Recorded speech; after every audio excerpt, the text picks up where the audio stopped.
Hey everybody, John the Other here, obviously. And some of you might remember, recently there were a bunch of women, I think feminists, who did something awfully silly. They pissed their own pants, then took pictures of it, and then uploaded these photos to Twitter and Facebook and Tumblr and other places like that.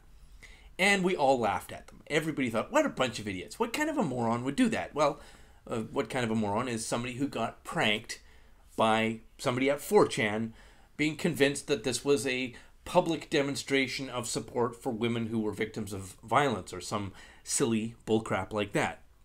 But again, we come back to what kind of an idiot would get so easily tricked and manipulated into a self-humiliating behavior like that? And the answer is people who had had their identities and their sense of self broken down, people who had been demoralized. And what is it that demoralized them? What demoralized them is a social engineering program commonly referred to with a set of buzzwords that when I say those buzzwords, you will instinctively tune out and stop listening. So I'm going to say those buzzwords only a couple times in this video. What demoralized them was something that we all commonly call cultural Marxism.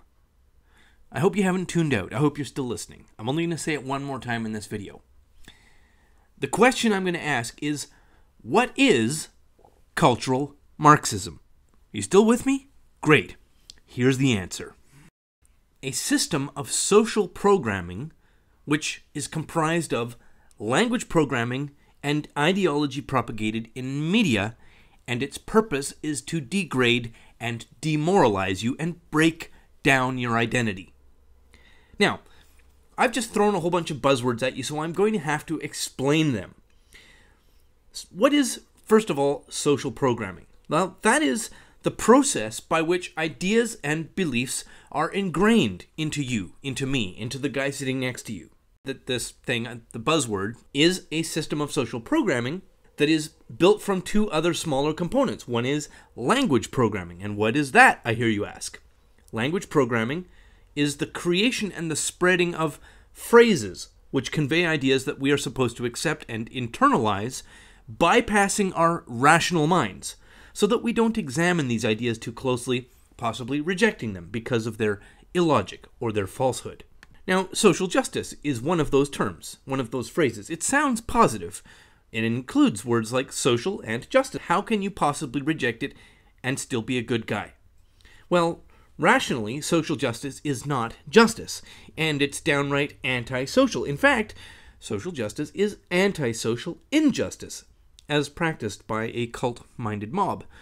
But you won't arrive at that rational conclusion if you don't dig in your heels and refuse to just repeat the term without some serious critical thinking. And I said social programming is a mixture of language programming using subtly manipulative terms like social justice and multiculturalism and equality, along with ideology propagated in media. And what's that, you ask? That's when ideas or viewpoints that you would reject if they were told to you in a straightforward manner are slipped into your acceptance when you're passively drinking in entertainment through media, including songs, TV shows, movies, and entertaining bits of advertising, and so on. A classic example comes from one of my all-time favorite TV shows, or at least from a movie based on one of my favorite shows from childhood, Mr. Spock. The character played by the late Leonard Nimoy was one of my childhood role models, and when in a film adaptation of Star Trek, Spock went into a radiation-flooded engine room to save his crewmates from the imminent explosion of their starship, he did so at the cost of his own life. The scene was, for me, and for thousands of other Star Trek fans, a deeply moving and emotional moment that today, 33 years later, still evokes strong emotion. Spock, having saved the ship from destruction, is dying from a continued massive dose of ionizing radiation in the engine room where he has just done an emergency repair. He has only minutes to live, and he has been blinded by the radiation, and he's slumped against the wall. Fortunately for us, the wall is made of a futuristic radiation-proof glass, so we can see him.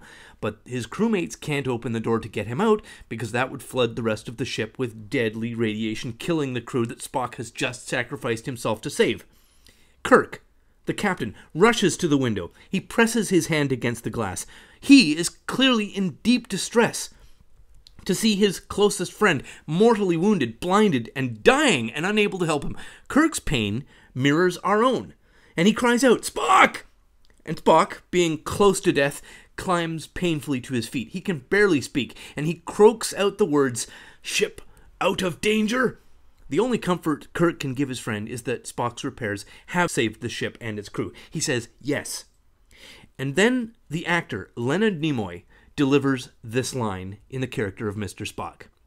"Don't grieve, Admiral. It's logical. The needs of the many outweigh..." And Captain Kirk finishes Spock's thought for him. "The needs of the many outweigh the needs of the few." Or the one. And that's how Kirk and Spock, two of the most iconic, heroic figures of 20th century pop culture, were used to sell collectivism and to undermine individuality to a society which in 1982 was still embroiled in a 40-year-long Cold War against a collectivist Soviet regime that had most adults terrified of a civilization-ending nuclear war. I was 12 years old when Wrath of Khan hit the theaters, and I never even noticed that my childhood hero had sold me the idea of collectivism. And that media propagation of ideology and that use of language programming, which is persuasive phrases that slide ideas into your subconscious that you would reject if they were given to you rationally. Those two things together are what we call cultural Marxism. I said I wasn't going to say it again. I'm sorry. Please try to not tune out. It is a form of social programming that is designed to degrade and to demoralize you and break you down as a person, to make you easily pliable. And that's why feminists were so easily manipulated into peeing their pants and putting the pictures online. And that social programming to break you down, to degrade you and demoralize you, is what they're susceptible to and what you and I are also susceptible to.